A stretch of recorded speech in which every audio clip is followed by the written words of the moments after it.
দর্শক, জ্বালানি তেল নিতে গ্রাহকদের কি রকম ভোগান্তি পোহাতে হচ্ছে সেই চিত্র আপনাদের দেখাতে চাই। রাজধানীর জ্বালানি সংকটের খবর জানাতে আসাদ গেট থেকে সহকর্মী আহমেদ সোহাগ যুক্ত হয়েছেন এবং নরসিংদী থেকে আছেন সঞ্জিত সাহা। শুরুতে এই সোহাগের কাছে জানতে চাই, সোহাগ, দেখতে পাচ্ছি দীর্ঘ লাইন, এই লাইন কি সারাদিনও পুরোপুর নয়? শরীফুল, আপনি যেমনটা জানতে চেয়েছেন আসলে ভোগান্তি কতটুকু হচ্ছে, চিত্রটা আপনাকে বলি। আমি আসাদ গেট তেল পাম্পে দাঁড়িয়ে আছি। আসাদ গেট থেকে এটা পুরো জিয়া উদ্যান হয়ে খামারবাড়ি পর্যন্ত গিয়ে এই লাইন শেষ হয়েছে। পাশাপাশি এখানে যারা সিরিয়ালে আছেন তারা অধিকাংশই মধ্যরাত থেকে এসে এই সিরিয়ালে অপেক্ষা করছেন। কিন্তু আসল কথা হচ্ছে এখানে যে তেল পাম্পটি আছে সেই তেল পাম্পটিতে এখনো তেল দিচ্ছে না।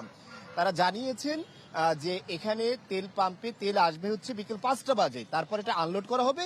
এরপরে যে সাধারণ যে সকল ভোক্তা বা গাড়ি চালকরা রয়েছে তারা এখানকার তেল পাবেন। অর্থাৎ এই যে প্রায় 2.5 থেকে 3 কিলোমিটার দীর্ঘ যে বিশাল একটি সারি রয়েছে, সেই সারির সবাইকে তেল দেওয়া শুরু হবে বিকেল 5টায়। আর অধিকাংশ মানুষই এখানে এসে সিরিয়াল ধরেছে প্রায় এখন থেকে 14 ঘন্টা আগে। ডিজাইন, এলিগেন্স, বিউটি, সেরা পণ্য সবার জন্য জেভিকো। অনেকের সাথে আমরা কথা বলেছি, তারা আসলে এই ভোগান্তির যে কি পরিমাণ তাদের হচ্ছে তার কোনো অন্ত নেই, তারা এই পর্যন্ত জানিয়েছেন। যদিও ইরান এবং ইসরায়েল যুক্তরাষ্ট্রের মধ্যে যে যুদ্ধ ছিল, যে যুদ্ধের কারণে এই সংকট সৃষ্টি হয়েছে, সেই যুদ্ধ ইতিমধ্যে স্থগিত আছে এবং আজকে সেখানে দ্বিপাক্ষিক আলোচনা হচ্ছে, কূটনৈতিক আলোচনা হচ্ছে। হরমুজ প্রণালী চালু হচ্ছে। সরকার জানিয়েছে যে বাংলাদেশে পেট্রোল এবং অকটেনের যে উৎপাদন তার প্রায় 80%ই দেশে হয়, অর্থাৎ কোনো সংকট নেই।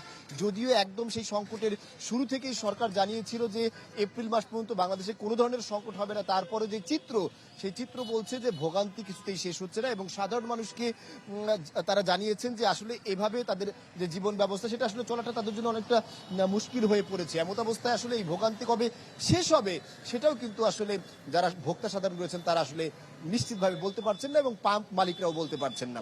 শরীফুল। সোহাগ, ধন্যবাদ আপনাকে। যেতে চাই সঞ্জিতের কাছে। সঞ্জিত, ঢাকার কাছের জেলা নরসিংদী, সেখানকার চিত্র কেমন জ্বালানি সংকটে?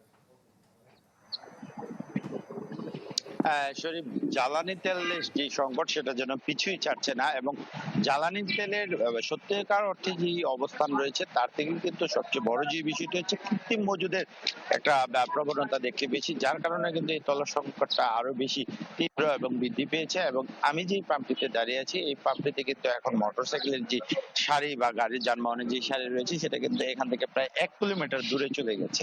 তো এখানে মোটরসাইকেল আরোহী যারা আছে দীর্ঘ সময় অপেক্ষা করে কিন্তু এখান থেকে তেল নিচ্ছেন এবং এখানে একটা নির্দিষ্ট পরিমাণে তারা এখানে তেল নিচ্ছেন। তো সব মিলিয়ে তেলের যেই সংকট, সেই সংকট কেন, আমরা একটু এখানকার সিএনজি যিনি তেলের পাম্পের কর্তৃপক্ষ রয়েছে তার সাথে একটু কথা বলবো। কি সংকট রয়েছে একটু জানাবেন?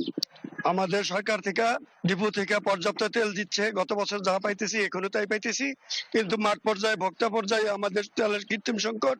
যদি আমাদের এই সংকটের মোকাবেলা সরকার না করে তাহলে আমরা পাম্পের স্টাফ এবং পাম্প হুমকির মুখে থাকছি।